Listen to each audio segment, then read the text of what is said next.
I get asked this question a lot, like, oh, when you were growing up, did you ever want a sibling? Being more isolated from everyone, in a way, actually gives you like a sense of freedom. You just wanted one for Christmas? Yeah, I was like, dude, maybe it would be kind of fun to have another kid in the house here. Oh, why is the 7th grader was that reading like a satire on like Stalinist Russia? One thing I hear a lot of people talking about now is after so long having this kind of alone time with their family really brings out a lot of tensions, right? So I know a lot of people have been talking about being in close quarters literally all day with my parents, my 2 sisters, my brother, this and that, my grandparents. It's just a lot of people, and a lot of times there's not space for privacy, there's not space for just like self-reflection. But I feel like in all 3 of our cases, as we are only children, I feel like the dynamics that we have at home and the dynamics that we have when we are alone with our parents are completely different than what other people may be experiencing. So I kind of wanted to touch on that and focus on the experiences of being an only child. So did you guys ever think about wanting, I know I get asked this question a lot, like, oh, when you were growing up, did you ever want a sibling? Was that something you guys ever asked your parents or thought about? Yeah, I definitely know I've asked my parents about that before. I was like, yo, do you think like I could get a little brother? Like I was all like a little kid. I didn't really understand like the how a kid was created even, but I was just like, they're gonna send one into us or what's the move here? You just wanted one for Christmas? Yeah, I was like, dude, maybe it would be kind of fun to have another kid in the house here. Honestly, I never thought about it. Maybe I wasn't thinking that deep.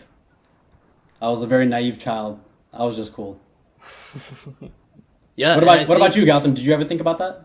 I think, I didn't. I think one thing that I always think about is like in Indian culture, from what I've seen, they do a very good job of like creating this community around children, around the family. So no one ever feels isolated. Like growing up, I never really felt isolated because I always had family friends. I had friends. So I didn't even understand that, oh, I'm an only child until I was much older and people started talking about it. That concept of, oh, I don't have a sibling, like wasn't even something I was even really thinking about until like very recently. And I really feel like that was because I was constantly surrounded by friends or people that I would consider were closer than just, an acquaintance. And that Absolutely. made me, I agree 100%. yeah, and I think that definitely was completely created and set up by my parents for the most part more than I did. So I definitely would say that wasn't something that was too much on my mind. Yeah, and especially as like a little kid, like maybe like 7 to like 12, especially between us, like me and you, Gautam, our neighborhood dynamic, I think was really good. Like there were like a lot of kids at our age that were in our neighborhood, and we lived like maybe like 1 block apart. Mm-hmm. So yeah, like I think that sort of thing made a big difference. Like compared to whether like if I was like the only kids with a bunch of like 30-year-olds, I think then I would have probably felt a little weird. Definitely, yeah, because and well, we were talking about this earlier when we were looking online. It was actually quite I'm trying to work on my vocabulary. I couldn't even hit the word that I was trying to say, but it was actually just kind of crazy to see how much negative information was online about being an only child. And I feel like a lot of that is because of what you just said, where most people are very isolated, right? We all live in nuclear families. Most people don't have that kind of community where they're like, oh, I'm not just me and my parents. There's more than just us 3 in this world. So I feel like because of that, a lot of people do feel isolated, which then creates all those negative things that you see online. So what were your thoughts on that? So while we were looking online the last time, do you guys remember I remember. So like it really, I think there was a point at which this was really considered to be like a pretty scientific finding, like, oh, like there's this thing called only child syndrome. But I think since then it's like pretty much been debunked. I think some of the sources were basically saying that, there is some kind of difference in certain traits, but once the kids start going to school and are in like a social environment, they kind of catch up to the kids who had siblings pretty quickly. And that's very interesting. I think honestly, like it's all really subjective, and it's like only child can mean so many different. I mean, it means one thing, right? But like it depends on so much other factors. Like, what are your relationships with your parents like? And if you're in a house with a sibling, like, is it an older sibling? Is it a younger sibling? Do you get along? Like, there's so many other factors, and I feel like those probably affect your development even more than just the matter of whether or not you have a sibling. Definitely, yeah, because something I think a lot about is technically my mom is not an only child because she has a sister now, but she only had a sister after she was 22. So like almost her entire development, she was an only child, but technically she's not, right? So that you can even ask there, like, okay, would she fall into more of the only children tendencies or not, right? And I think exactly what you're saying is right. Like, what is the relationship that you do have with your siblings? I think those also make a huge difference in a human being, right? Yeah. Cool. Yeah. Yeah, so this was something actually that happened last week that got me thinking a lot about it. I was at the grocery store, and me and one of my roommates were standing in line, and I had put one of his foods on the tray, and it was going forward, but I was like, oh shit, this is actually Mylan's, like, that's my roommate. So I took his thing, and instead of moving it back onto the, the little thing that they have at the grocery stores where before they check it in, instead of moving it back, I put it back into the, what's it called? Give me the word for the little pushing thing. The cart? Cart, thank you. So I put it back into the cart. Thank you. And I realized, I was like, damn, like, and he had noticed it later. He's like, why'd you put it in the cart? Why don't you just move it back here? And I was like, you're right. I didn't realize that I instinctively just put it, I was like, all right, it's not mine. I'm going to put it back to where I got it instead of, oh, let me think about someone else and help them out. And it was a very, like, instinctive thing that it wasn't even going in my mind. Like, okay, let me actually do this one thing to help somebody instead of just let me get my own shit out the way. And I had talked to him about it later, and I was just like, I wonder what made me want to do that. Because for me, for some reason, that small event had stuck out in my mind. And we had talked about it, and I realized that growing up as an only child, especially when the only people in your house are capable, they're capable adults. I was never in a situation where I needed to help someone. Anybody in my life, in my direct circle, could handle it on themselves. There was nobody who needed help. And I realized that because of that, now helping is something I have to consciously think about, where it's like, oh, I am helping this person. It's not something that just instinctively comes to me. Right. Because it's not something I grew up doing. I didn't have to help anyone. Everybody in my life could do it by themselves. And only if they really, really, really couldn't was I called upon, right? Because I was a young child. And now I see that actually I see the effects that have on now. Have you guys ever experienced anything similar to that? You know what's interesting? I thought you were going to talk about sharing. That sounded like a story about sharing. And I also agree with sharing, like, definitely as only children where there's no one else for us to share with. Mm-hmm. Like, I'm not going to share with my mom and dad, like, my little toys. Mm-hmm. Yeah, so I do agree with you in the sense that I think we expect others to have their shit together like the way our parents do, which as we grow older, we realize that we don't even have our shit together and they don't even have their shit together. So it's definitely like a realization. Choksi? Yeah, so I think the points you touched on are definitely right. And I think the one good thing here is like there's like certain I guess like stereotypes for like only children, like, they're entitled, they're not good at sharing, like this and that. And like whether or not they're true, I mean, I feel like all of us like have like probably some of these kind of issues to different varying extents. But like the good thing is, like, when I first found out about this, I like looked at each of those areas and like, wait, am I doing this right? Am I doing this right? And like it kind of gave me an opportunity, like, okay, these are things that maybe I should be working on because like I'm expected to not be good at them. So even if I started out bad, then at least like now I had a reason, okay, I'm an only child, so maybe I'm bad at it, but now I should start working on it. So that's like the kind of like one good thing about this only child syndrome business. Yeah, definitely. Yeah, I think that's like, I think that's a super cool point that you touch on, kind of where unless you're like aware that something could be a problem, you may not even notice that it's a problem and still be doing the same thing, right? And I think that is super cool that this whole thing has given us the opportunity to be like, okay, this could potentially be a problem, so maybe I can put more focus on trying to improve that. So what are your thoughts on the future? Because that's something I constantly think about, where I'm like, a lot of people, I feel like most people growing up don't really have the best relationship with their siblings. They're fighting a lot, they're constantly beefing, but I feel like as they grow up, the relationship changes and it becomes a lot more fruitful. But for many relationships, they don't. But I do see the positives in a lot of people around me who have great relationships with their siblings as they grow up, and it provides a really good support system for after their parents pass away or something in the long run where having siblings is very helpful. Have you guys ever thought about what the future will kind of look like if we make it that far? No, I have not, man. You're tripping me out.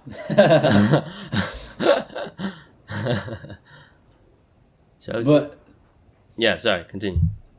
No. Let's keep it going. Yeah, Choksi? Yeah, I mean, kind of, I haven't really thought about it too much, but, I mean, I've always just hoped that, like, whatever, like, strong friendships I have will, like, kind of take care of me, but at the same time, in the back of my head, I know that, like, as, like, great as a friendship it might be, it's not exactly, like, it's definitely not a sibling, like, that you're related to by blood, so, definitely when we're older, I think it would be comforting to have that kind of thing, like a strong relationship with someone who's kind of like your ride or die regardless. But I'm optimistic, I would say. Yeah, same. Yeah, I'm optimistic for sure. But exactly. I think, Gautam, your point is well taken, especially when it comes to taking care of parents. I think we've all seen with our parents taking care of their parents. Yeah, that can be hard. Yeah, it's hard. I mean, both my parents have siblings, so I've seen the sibling dynamic play out in that sense. Not really sure how it's going to happen for me, but I'm not going to think about that right now. I'm chilling. Yeah. Yeah. One thing, and then I think that brings us to an interesting question that I have heard a lot. Would you ever consider, like, is having an only child if you were to have children, would having an only child be an option? Would that be something you'd want to carry on? Nah, man, I want a whole team, dude. Same. I definitely feel that. Choksi? I don't know. I think I wouldn't be, like, opposed to it. But, I feel like 2 is a nicer number. Mm-hmm. Yeah, honestly, and... I want, like, 4. Yeah. Yeah. I totally feel that. I feel like after experiencing a kind of small family for so long, I want to go in the complete opposite and have, like, a huge family just to, like, understand what that kind of feels like as well, I think it'll be fun. Yeah, definitely. Yeah. Oh, no, rather you underestimate the difficulties of parenting. That's true. That is true. That also comes into play. 4 kids is a lot of work, my guy. Hey, man. We'll see. We'll see what happens. And I think being only children as immigrants as well, for me at least in my experience, makes that feeling of being alone a lot more serious, just because... First of all, I don't even have, extended family or cousins, or I don't have a huge network of family in general here, for me at least. So being an only child not only meant being only with my parents, but it only meant literally just us 3 in America. There was no cousins, there weren't other people. So I feel like family isn't really something that registers in my head. When I think of family, it doesn't have that same value and the same kind of meaning that it does for a lot of other people. Because family is something a lot of people ride or die by. It's something that means everything to them, and I feel like in my head it's more like it's just me and my parents, and that's all family. It's not some sort of, like, as Sanjiv said, like some sort of huge team where it's like us versus, we have enough people in this team that we don't even need other people. All we need is this team right here. Because I know one of my other roommates, he has so many cousins and family here. He told me once, he was like, I don't even need friends. Like, I have more than all the social interactions and everything I need with just my cousins and my family and my friends, and that's all he needs. And there are a lot of people in this world who, like, ride or die by family because they have enough people in that quote-unquote team. So as an immigrant only child, how do you guys think that may have also played to any impact? You know what's interesting, Choksi, we were talking about this when I came to Irvine to hang out with you. The difference between the individualistic culture and the community culture. Yeah. Right? We were talking about how our parents grew up in an extended family household where they grew up with all their cousins. So that's, like, very different than over here where, I mean, mostly it's like one family per house. I think that dynamic really affects the way that a person develops social bonds and how those bonds evolve as you get older. Interesting. Choksi, what'd you guys talk about there? You have more? Yeah, so I mean, on that like kind of individual versus community thing, I definitely think like being more isolated from everyone in a way actually gives you like a sense of freedom, because you don't have to like, you know, be tied down by so many expectations from all these other people in your family. It's just kind of you and your parents. So, you know, if you three are cool with it, then you can go forward. You don't need to like think as hard about like what everyone else in the family will think. Like, for me, it's definitely really similar to you, where, like, I have a majority of my family in India. Yeah, same. It's honestly huge. Like, I literally meet all of them. Like, if I have to go there for a wedding or something, I meet so many people. I'm like, wait, you're in my family? Like, how are we related? I don't even know how we're related. But sure, like, I'll just call you uncle. It's good. But yeah, I, like, just, like, one story that I remember, actually, that was, like, I'll always remember, because, like, so pretty much, like, slowly over time, like, you know, like maybe 3 or 4 of my other cousins from India have moved over to the US too, and like just once we kind of had this like family Christmas where like somehow we all landed in Texas, so we were all in like one house. It was actually kind of like a full family Christmas, and like that was like actually a really fun experience. But so like that kind of like made me realize, like, you know, like it would be cool if I had a lot like more family nearby that we could meet often. But definitely. No, I feel that every time I go to India, it's like, oh, this is what familial love feels like. It just hits different, you know? Yeah. It's just like they don't even know you. With strangers, it's like you're not going to meet a stranger and they're not going to immediately show you that much affection compared to what family can do. And I haven't seen you in 10 years, but all of a sudden I see you and you still show me that much affection. It hits completely different. Definitely. But I kind of wanted to touch on the idea of freedom and being able to explore, and that's something I've been thinking a lot about recently. The fact that the more people that exist in a certain community that tell you to live in a certain way, the bigger and bigger the pressure is, right? But being able to live in America alone, you know, with just our family, the amount of pressure that's on you to be a certain way is very, very small. And I feel like that really opens up a ton of opportunities for just choosing the way you want to live, just figuring out what works for you. And I feel like I am currently in that stage where I actually am really appreciating that and really, you know, trying to make full use of that freedom as much as I can, because it is beautiful to be able to, I don't have to get married. I don't have to do anything, because, I mean, I guess you never really do, but I'm just saying, like, whenever I go to India and I'm surrounded by like hundreds and hundreds of people in my family, I'm like, oh, I probably need to act a certain way because all these people might be mad at me. But when I'm here, I'm not really thinking about that. There's some sort of like disconnect where I'm not really I'm not consciously thinking, oh, if I make this one decision, how will my grandparents, my aunts, my uncles, my cousins, how will they all react? Because there's just that disconnect, right?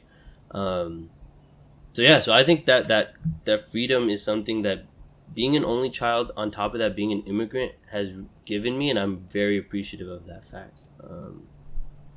What else? You guys have anything else to say on being an only child? Yeah, man, I think that freedom part is big, dude.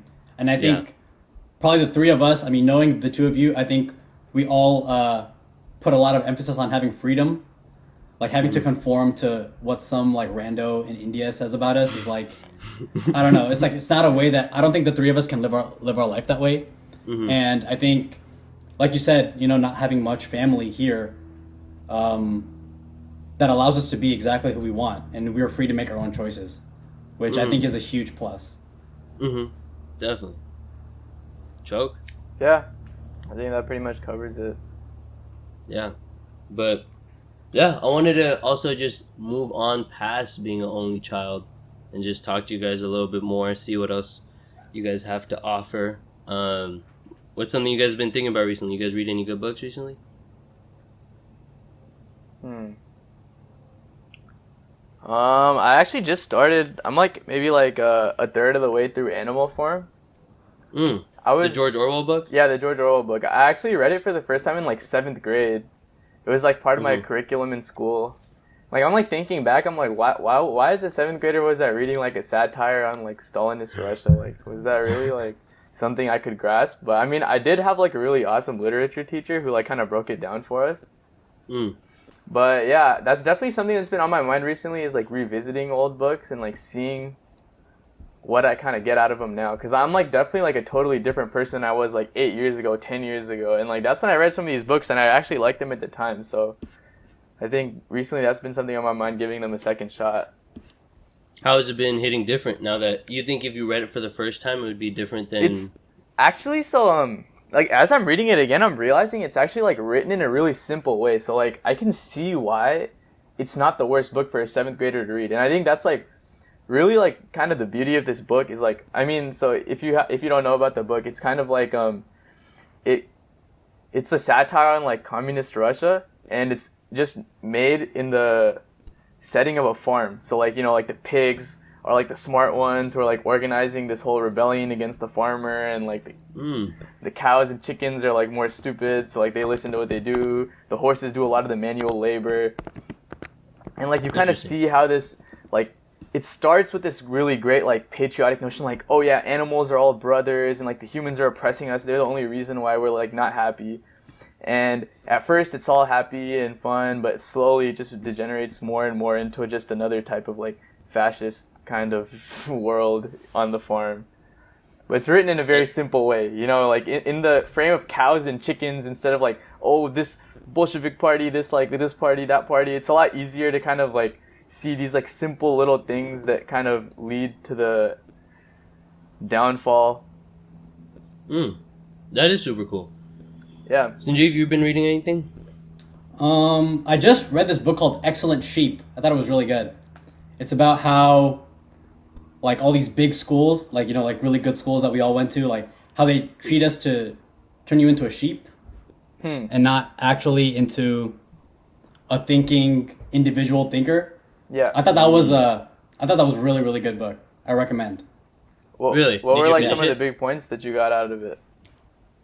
Okay, basically, like, the guy who wrote it he's a professor at, I think, like, Yale, and he taught this class for like 30 years, and then he noticed how all the students, like, supposedly you get like a liberal education, which means that you should be able to do many things. It should give you, people always say it gives you the platform so you can go out and do whatever you want, but somehow everybody, after they graduate, they end up going into the same 2 or 3 fields. And he's like, why is that? Like, where's really the freedom of choice? Yeah. Right? It's like stuff like that. And also like how just the whole process of going to a college kind of changes your head to like value just getting good grades over actually learning stuff and like actually thinking for yourself. And he's like, the method that we use to educate our kids is not working, and like people need to stop caring so much. Yeah, I thought it was really interesting. That is super cool. Yeah, I've been trying to focus on reading a lot more recently. I just finished this book called Zero. It is about the history of the number zero. It was the most amazing book I've ever read in my life. I was literally shook at all moments. It was just, I think the craziest part to me, and like the realization that people have always been geniuses, and I feel like the way we read history, it's so easy to just forget that fact and be like, people who lived 3,000 years ago, they were less intelligent than us. They were living in a substandard way that we would never live like that. But this book really made me realize that like the only thing that's different between those people then and now are the tools that were given to them and nothing else. Like they were extremely intelligent human beings to the point where to think and conceptualize things of the infinite and of the void, because the book talks a lot about the relationship between zero and infinity, but basically how to be able to conceptualize that before they were a thing, those people had to be geniuses. There's no way that if I was just sent back 3,000 years ago, I would be the person to be like, yes, I know what zero is, I know what infinity is. No, I would not be that one person to come up with that. And I feel like understanding that makes us be able to connect and understand history so much better, because we're understanding, okay, if I was there 3,000 years ago, I would think exactly the same as these people, then how would I go about it? That makes me feel so much more connected with the past, because it's not like, oh, those are a different type of people. It's just those were just the same people as us with just different tools. And understanding that just made me really like history so much more. And it's kind of cool that a book about zero was able to do that for me. Yeah. But I also wanted to touch on one of Sanjeev's points about education, I'm reading this book called Meditations by Marcus Aurelius. He was like a Roman emperor, and he wrote this book just like, he was just like, this is what I think I should live my life like. He didn't mean to publish it. He wasn't writing it for, I love that. I love it so much because there's so much bullshit self-help books about how others should live life. But he had written this book for himself as notes, and then after he had died, someone else published it. And I feel like me understanding that makes me like value the book so much more, because it's not someone who thinks they know how to live life properly and tell other people how to live it, but more like, this is how I believe I should live my life. And then it's just so, I don't know, it made me connect with that book so much more. But he had talked a lot about how the way he wants to go about education is like finding specific teachers who are masters at that subject, who can then bring the interest of that subject to his pupils. So instead of going to a school where you're just like fueled by these teachers who teach everyone, finding like the masters at a specific, I mean, obviously you're going to have to be wealthy to do this, but even the fact that even wealthy people oftentimes make their children go to public school, or, you know, just go through the schooling system the same way the masses do, is something I think is really just interesting, because the way he talks about it is like, I want to send my children to like the best of whatever it is they want to do. So not only can they learn it, but they can then be interested and inspired by those people. And I think that's so important about teaching, because to me, a teacher is not just there to, you know, for me to learn math. Yeah. It's for me to love the process of thinking, everything behind it, the process to get to where I am today in whatever, in math, whatever, right? And it's not just to know how to do the formulas or how to, I feel like that just lacks the entire part of learning, which is like the love for life.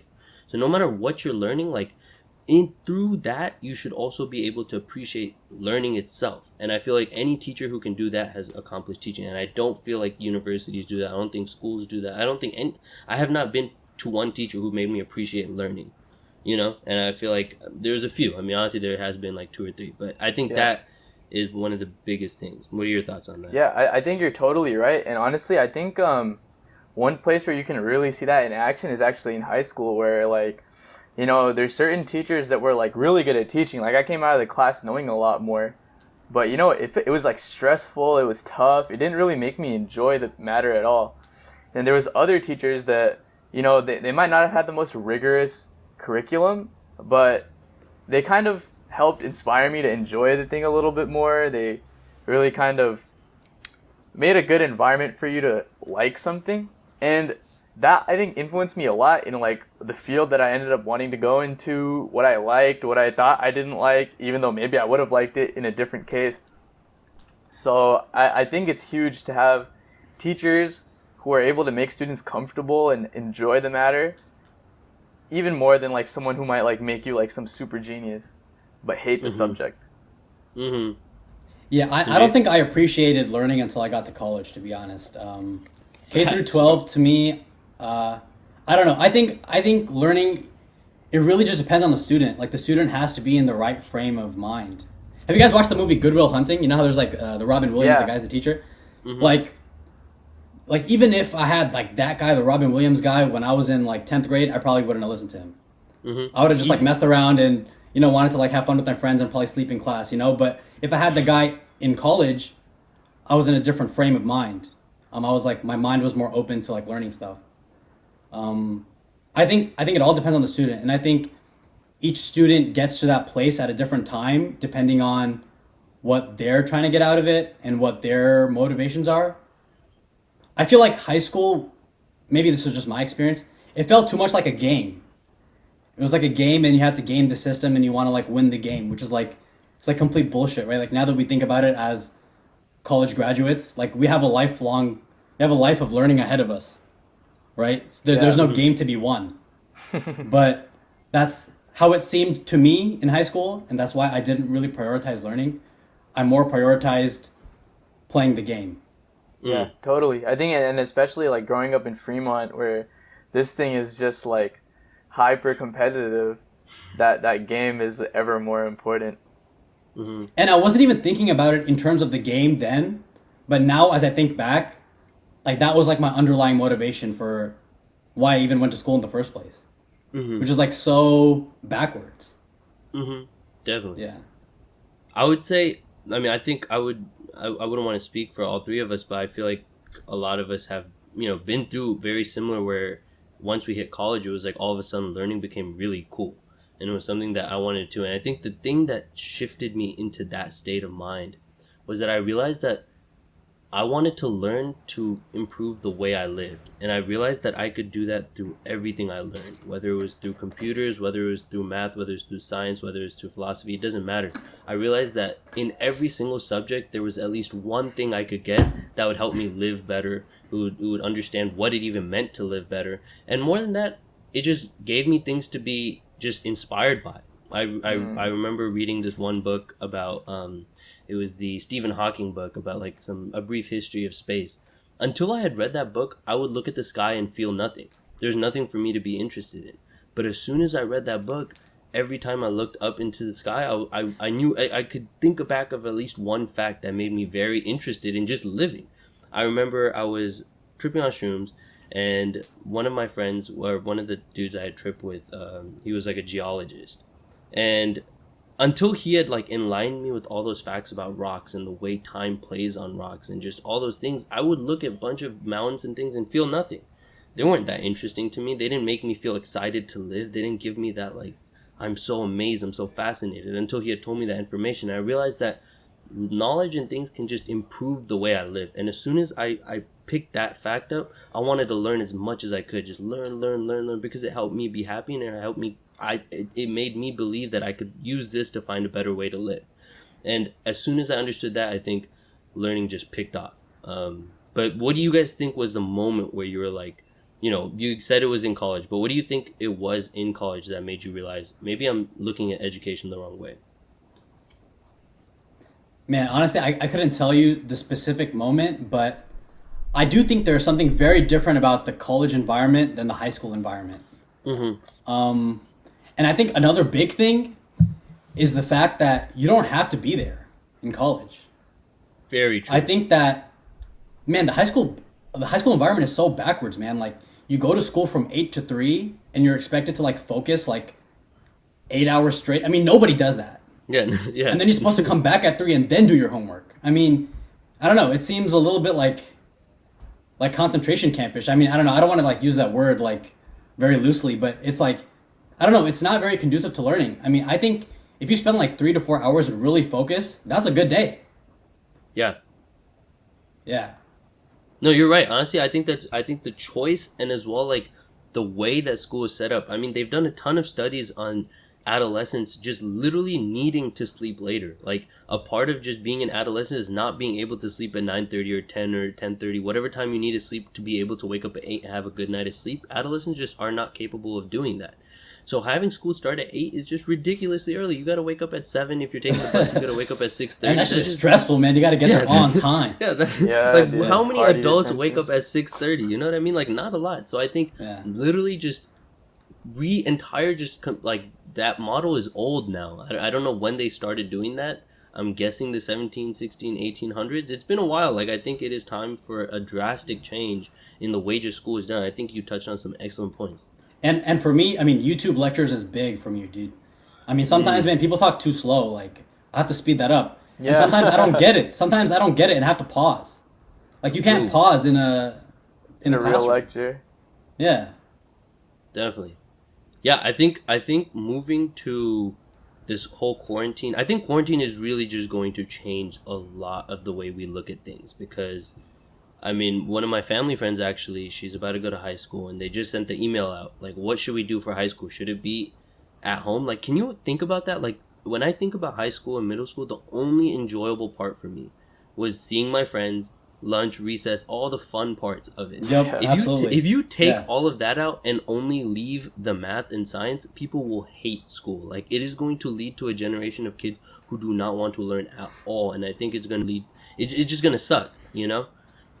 Yeah, how do you guys think COVID is going to affect the college system? I think that's another big one. That is a big one. What do you think, Choksi? I think it's just going to kind of show that it might not be as important or necessary as we've always thought it was. I mean, already most people don't attend most of their lectures and watch them online anyway. You do your homework at home. Why do you really need to be at college? Why do you need to pay all that money? I mean, like, sure, it's a great experience, but what is that really worth? I know like in my field, software engineering, like yeah, you do this 4-year degree, you learn all this theory and stuff, but really like I feel like there's probably people who go through like 8-week coding boot camps who might be more prepared for like software engineering than I might be. Definitely. Like, I mean, I'm learning stuff that's going to help me, like, maybe do research, which I'm not going to do. I'm getting this degree so I can go get a job. Yeah, so, but to be honest, man, I don't think that's a fair comparison, dude, because we were just talking about the whole life education part. That part is big. And there's no way you can get that in 8 weeks. Surely. Yeah, but I mean, like, you can kind of get that, like, life education and experience, like, LSAT. Like, you don't exactly need college for that, I don't think. Mm. Well, what do you guys think? What do you think about that? And I think, like, one thing that you touched on is the cost. And I feel like that is the most important part, because I was hearing my friends actually have the same conversation. Like, is it worth it?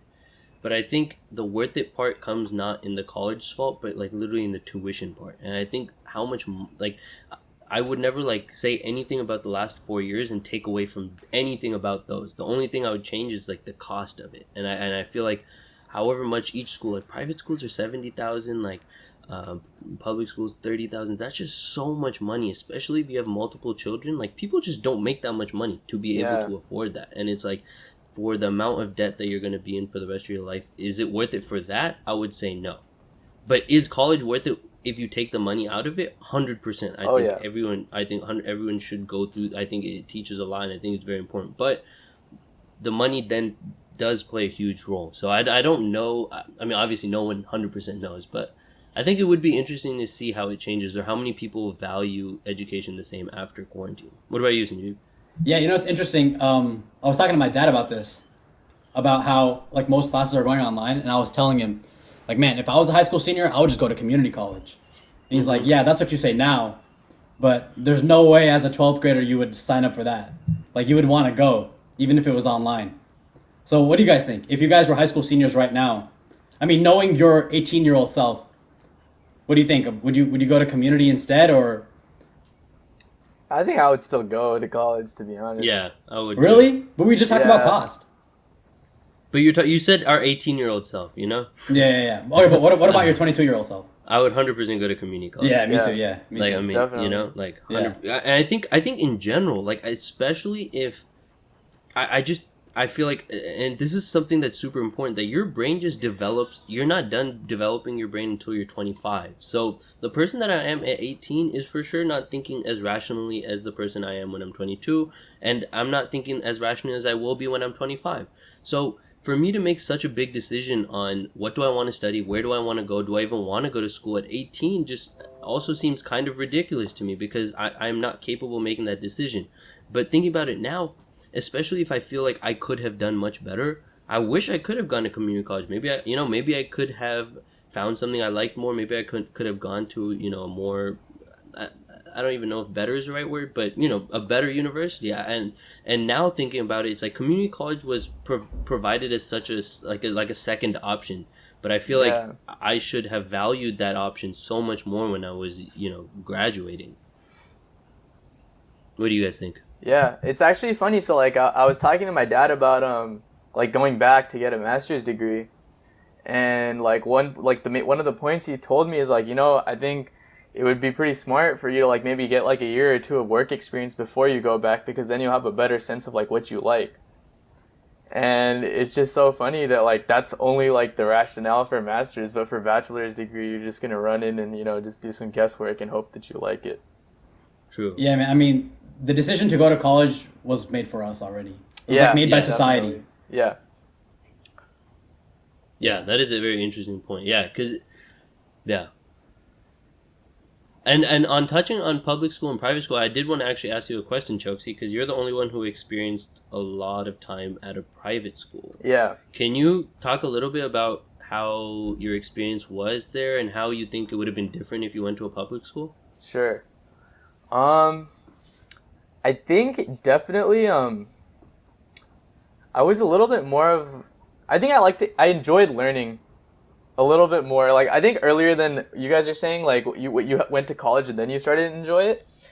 Somehow, like, I was kind of like a tryhard already when I came to high school, but like not like it wasn't like painful. I kind of liked to be the one raising my hand in class a lot.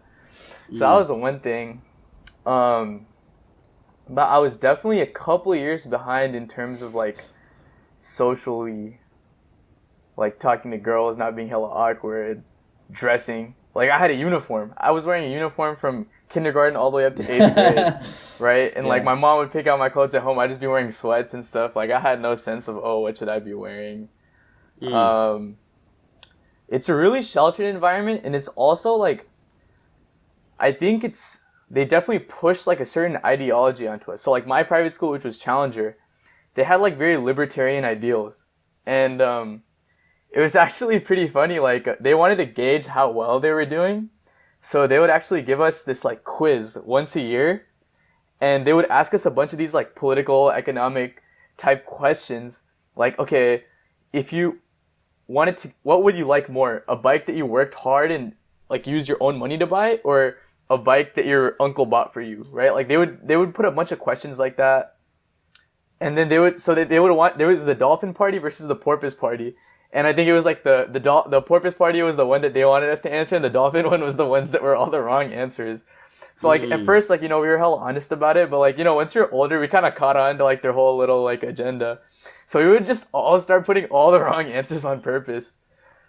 But yeah, it was definitely it's, I think, a lot easier, like since it's privatized, right? Like they can kind of teach whatever they want in their curriculum. They don't need to, you know, kind of keep it loose and let the students choose for themselves. They're able to just mold the students into whatever they want. And I mean, I think that's even present in the public school system.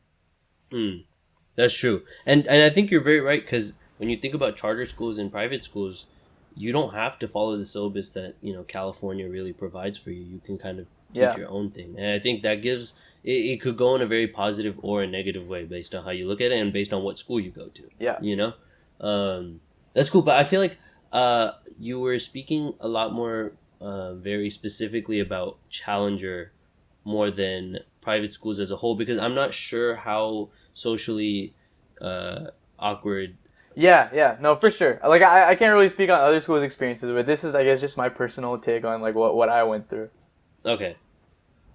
Yeah, honestly, going through public school, Sanjiv and I went to Forest Park, and I feel like that school was, we have a very biased understanding of at least early public school education, because to me, honestly, that was probably the best school system I have gone to apart from UCSD. Like it was just amazing, and I thought the teachers were definitely much higher than average. I thought the facilities were amazing. And it was just a good environment to be in, which really, I think, has propelled me to be where I am today, literally only because of where I went to elementary. Dude, I agree with that 100%, dude. Everything after we left 6th grade, man, that shit went down, man. Yeah, it was 100%. But you know what's interesting is that I was reading this, I was reading a paper, or somebody said that, like, from, like, pre-K to, like, 2nd grade, that's, like, the biggest determiner of, like, your success. Like, those early years. I've heard that.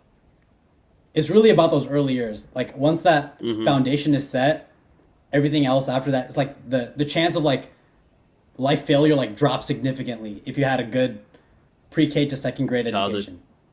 Yeah. And honestly, I can 100% make sense to me. I was teaching 5 and 6 years old for this whole summer, and it was amazing to me to see how big of a difference there was in the math capabilities and English capabilities of just the kids in that class. It was in East Palo Alto, so it was like everybody was already pretty behind. But it really made me realize, because when you go to school, if you're even a little behind, catching up is almost impossible. Like it's just hard. You have to at least be where they are when they, because in the beginning of every school year they start, you know, they cover some of the previous year's concepts. But if you fall behind already and you already don't know any of those concepts when they're covering it up, the chances of catching up, you have to go get a tutor. You have to go out of your way to learn. And one, unless you're wealthy, you're not going to be able to do that. And two, most people just don't care. Like, who cares? Like, who it's 2nd grade. Like, who really cares to catch up in math that hard? It's just 2nd grade. And then, but that adds up. Especially in math, man. Stuff like counting, like, it compounds very quickly.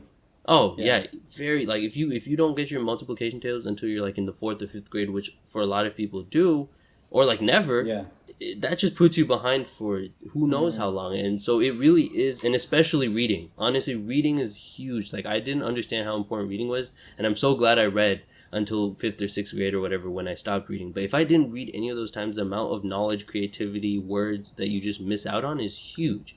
Yeah, it definitely is early education. I remember now, like, not to get political or whatever, that's like Bernie Sanders in his campaign, like, push for mandatory pre-K for every kid, because the study was like, kids that don't go to pre-K have like dramatically higher rates of whatever, incarceration, drug abuse, whatever. And it's crazy how you can link all that to just pre-K, which is like age 3 to 4. I didn't know it wasn't mandatory, because I know the rest of education is mandatory, but that one specifically is not. Yeah, I think that was like in his agenda that he wanted to push for mandatory pre-K. I went to private pre-K. I went to Montessori when I was like 3 and 4. But I think I don't think it's mandatory at 3 to 4. I think it's only mandatory when you're 5, which is kindergarten. Kindergarten? Yeah. Okay, that makes sense. Yeah, I wonder how they arbitrarily picked kindergarten instead of pre-K or first grade, or I wonder what the reasoning behind that is. Yeah, I mean, who knows, man.